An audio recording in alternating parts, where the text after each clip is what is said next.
Conceive, believe, achieve. This is former UFC middleweight champion of the world, Michael Bisping. Paddy the Baddy here. You're listening to Combat Sports UK. And you're watching Combat Sports UK. Hello and welcome back to Combat Sports UK. I am Patrick McCorry, and today we are joined by Interim Bellator Bantamweight champion Raufeon Stots. How you doing, man? Man, I'm doing great, man. How you doing? I'm doing very well. Now, obviously, you grew up in Houston. You wrestled at a very high level in college and in high school. How much do you think that will be a factor in the fight with Danny Sabatello? I think it'll be a factor because he hasn't really faced anybody who's wrestled at the level that I've wrestled at. So I'm accustomed to like all of the setups and all of the motions and the kind of the actions that he's gonna be like trying to perform. So I'm comfortable there. You know, he's fought a lot of people that haven't been comfortable there, so I don't need to like shy away from those interactions because you know I've wrestled at a high level. I've wrestled for a long time, so you know that's part of my world too. And I don't know how often you watch film, but is watching film a big part of your training camp? You know, I watch film. I feel like in the beginning of camp, and then a little bit toward the end of the camp. But I don't watch it like too much because I try to focus on like being better as a martial artist. You know, I'm trying to always improve my skills as a martial artist, no matter who I'm facing. But I also like to see like what I should kind of stay away from, what he's dangerous at. You know, where's he gonna look like, or where's he gonna try to impose his will in the fight. So yeah, I definitely watch film for those things. I'm not like an avid, you know, I don't watch them all the time or anything. And in this camp, how's it going? Who's your main training partners? You know, what's going down? Man, this camp has been really good. You know, I actually changed it up. I've trained strictly in Houston for this camp. My coaches for this camp has been Eve Edwards, a longtime UFC vet. Eric Nixick, coach at Extreme Couture, has come down and given me pointers. And I for my training partners, I got Adrian Yanez, you know, top 15 ranked bantamweight in the UFC. I got Matt Schnell, top 7 ranked flyweight in the UFC. I got Cameron Smothering, a very exciting local fighter. I got a kind of a slew of, you know, up and coming fighters, and you know, it's been pretty cool because like everybody's kind of centered around me, or the people who have fights. So right now, Matt Schnell's got a fight this weekend, and then so we've been centered around Matt Schnell and Matt, and then you know we'll just kind of circle through the fight camp as we go. But I've been feeling really good, you know, really good. I'm also working with Michael Corley for Muay Thai and kickboxing stuff, so I'm feeling really good. And how's the weight feeling? I don't know if you cut a lot of weight, but what's your weight at right now? And, you know, we're about 2 weeks out from the fight. So how's the weight feeling? Yeah, 2 weeks from the fight. I was lower before Thanksgiving came. Then Thanksgiving came around, you know, I shot up a little bit, but it's nothing. Like the weight is never like a problem for me. So I woke up this morning at 49. So I got like 14, 15 pounds to cut.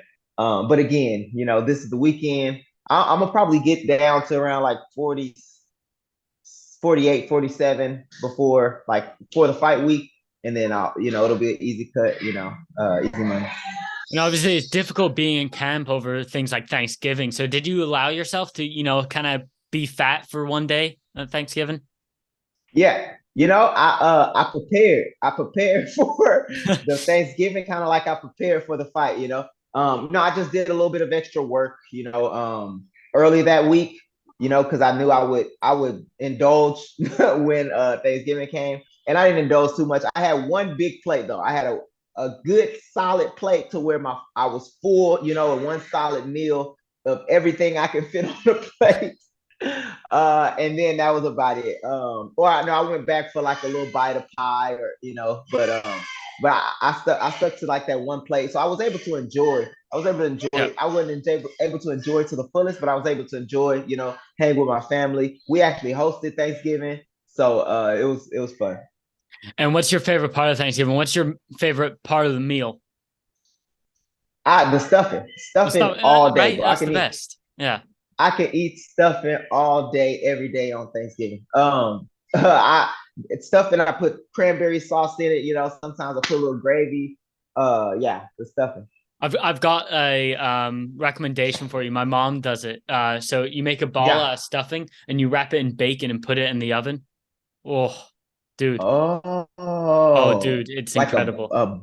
It's like a bacon stuffing ball ball of wrapped in stuffing. bacon. Yeah, dude. That sounds Once you're amazing. out of camp and not fighting, it's That sounds amazing. dude, Do it's y'all put incredible. y'all put So I was wondering, because our first interview was scheduled on Thanksgiving, but I didn't Exactly. realize Dude, I didn't realize I it was made that Thanksgiving. Do mistake too. y'all celebrate Thanksgiving in So the UK? I'm not from the UK. I work with Combat Yeah. Sports UK. Obviously, I'm American.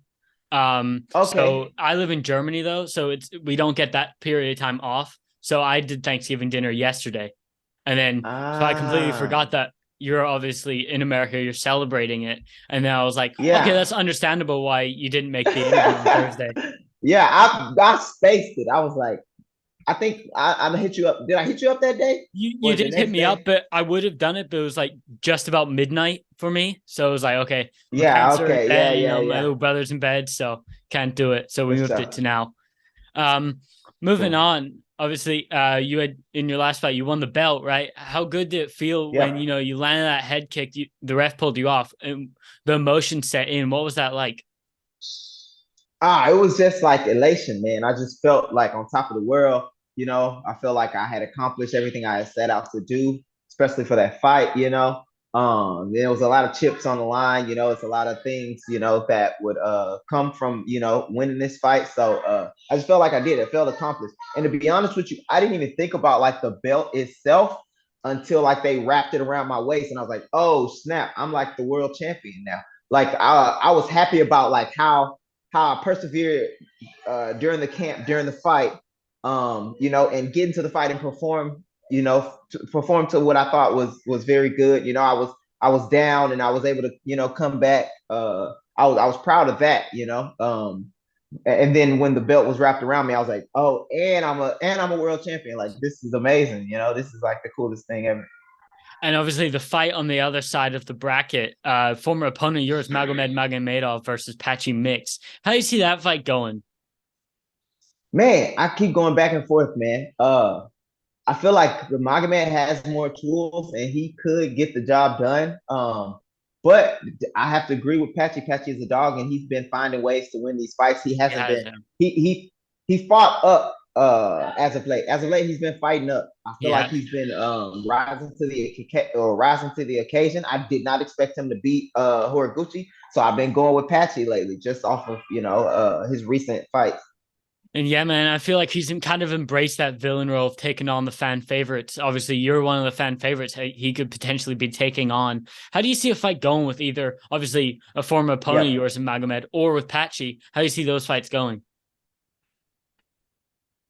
I think Magomed it'll be a tougher fight just because he knows kind of he knows where my strengths lie, and he understands that I'm good this time. I feel like the first time he maybe overlooked me, maybe didn't think I was as good as people were saying I was, or he thought he was better than me. But now it's like he knows it. So I think it'll be a tougher fight that he won't give me as much. He won't open up as much because he's maybe afraid to lose.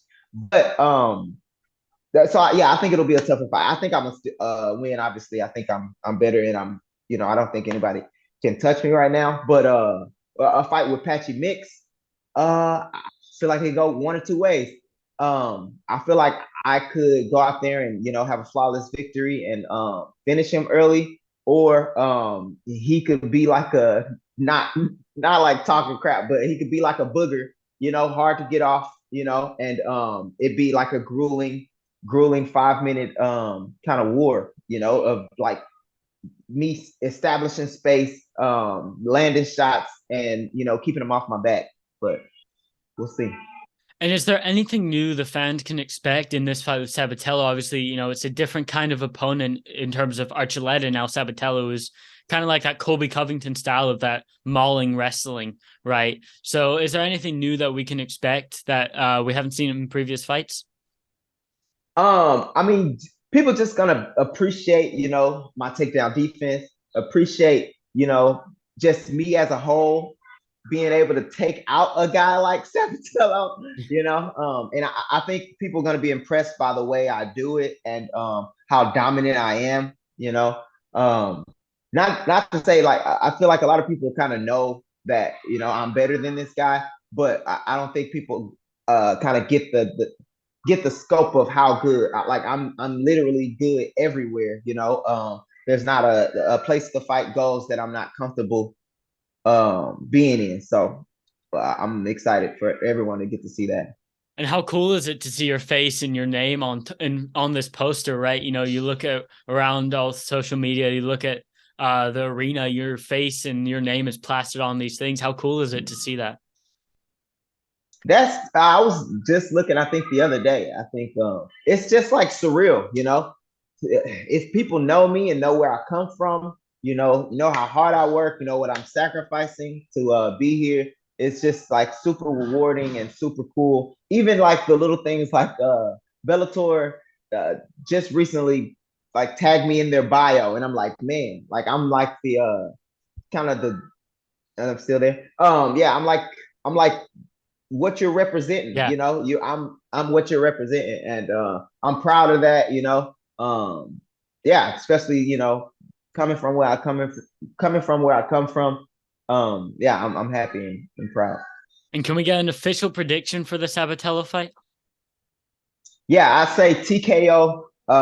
Second round. Second Second round. round TKO. Yeah, I think it's gonna get old fast. Him not being able to establish the positions he want to establish.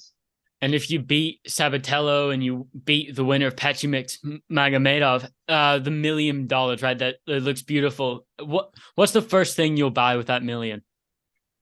I've said it before. I have so there's a plot of land in my family, Yeah. that has kind of an old crappy house on it. Right now, I want to build kind of a nice house for my family, to come and have Thanksgiving dinners, have like family events, reunions and things like that. Yeah, I want. That's what I want. Well, that's the first thing I'll buy. I feel. That's great. Now, obviously, recently they announced the Bellator Rizin event, big crossover thing. What do you think of the crossover thing with Bellator and Rizin right now? I think that's cool, man. I wanted to be a part of that.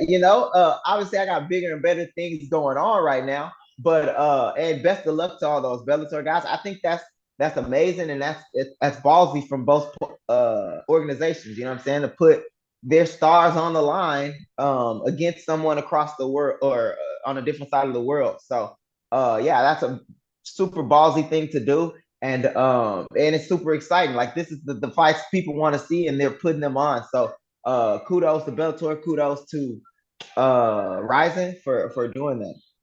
And do you see Bellator doing any other cross promotional events? Obviously, one championship, UFC. How would you see yourself matching up with those champions? I think I'm the best in the world. I know I'm the best in the world. So I match up with anybody, anywhere, amazing. I don't think there's a bantamweight on the planet that can beat me. That's just what I feel. As far as like cross promotion stuff, like I'm open to doing whatever. I'm open to fighting like whoever. You just give me a check and I'm I'm ready to beat up anybody. As far as like those other promotions, I don't know if they're willing to back it up. I see Scott Coker is like willing. He's willing to put his chips on the table. I don't see those other promotions willing. They're not willing to put their chips on the table. So I don't know if that'll happen. But as far as like willing, I don't care. I'll do it. And I don't know how much you watch the UFC, but obviously we have about really big cards coming up, right? We have the UFC Orlando, obviously your teammate Matt Schnell fighting on that one. How do you see his fight going with Matheus Nicolau? Oh man, I think he's been looking very sharp. I don't want to give up his game plan or anything, but I think he'll come out on top.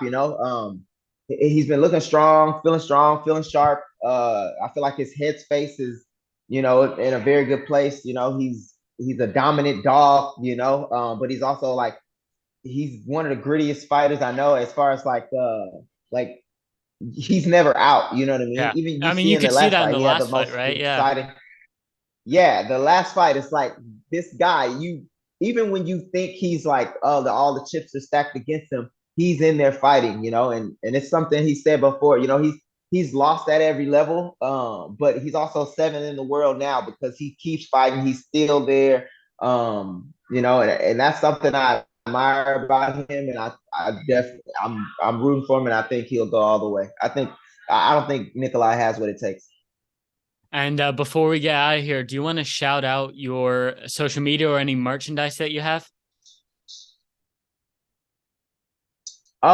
Sure, yeah. So you can reach me on Instagram, Raufeon Stots, one word.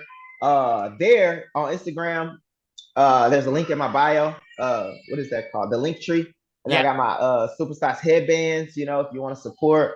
That'd be a great support. I got my t-shirts and stuff like that. I got a documentary coming out. So yeah, you can hit me up on Instagram, Facebook, TikTok, even Raufeon Stots. Yeah, man, those headbands are sweet, man. If only US to Europe shipping was affordable because, it's 20 euro even just to get it here and then it gets stuck in customs. Dude, it's so expensive. So I may as well be buying Oh, 5 of the headbands with the amount you spend on one. It's awful. oh, So I can never 20 euros just to get it there? just to get it there, not even thinking about the price of the headbands or the shirts. So it's like paying for multiple shirts. Wow. It's crazy. Wow. It's That is crazy. it's really difficult That's to get insane. merchandise Yeah. out here. Crazy. Yeah, man. Shit. Well, we gotta figure something out. I'll try to figure and that's in Germany, or It's that's Europe. everywhere. Europe, I think even with the Yeah. UK, it might be the same. Yeah. Yeah. Huh. Yeah. I'll talk to some people, see what we can do, man.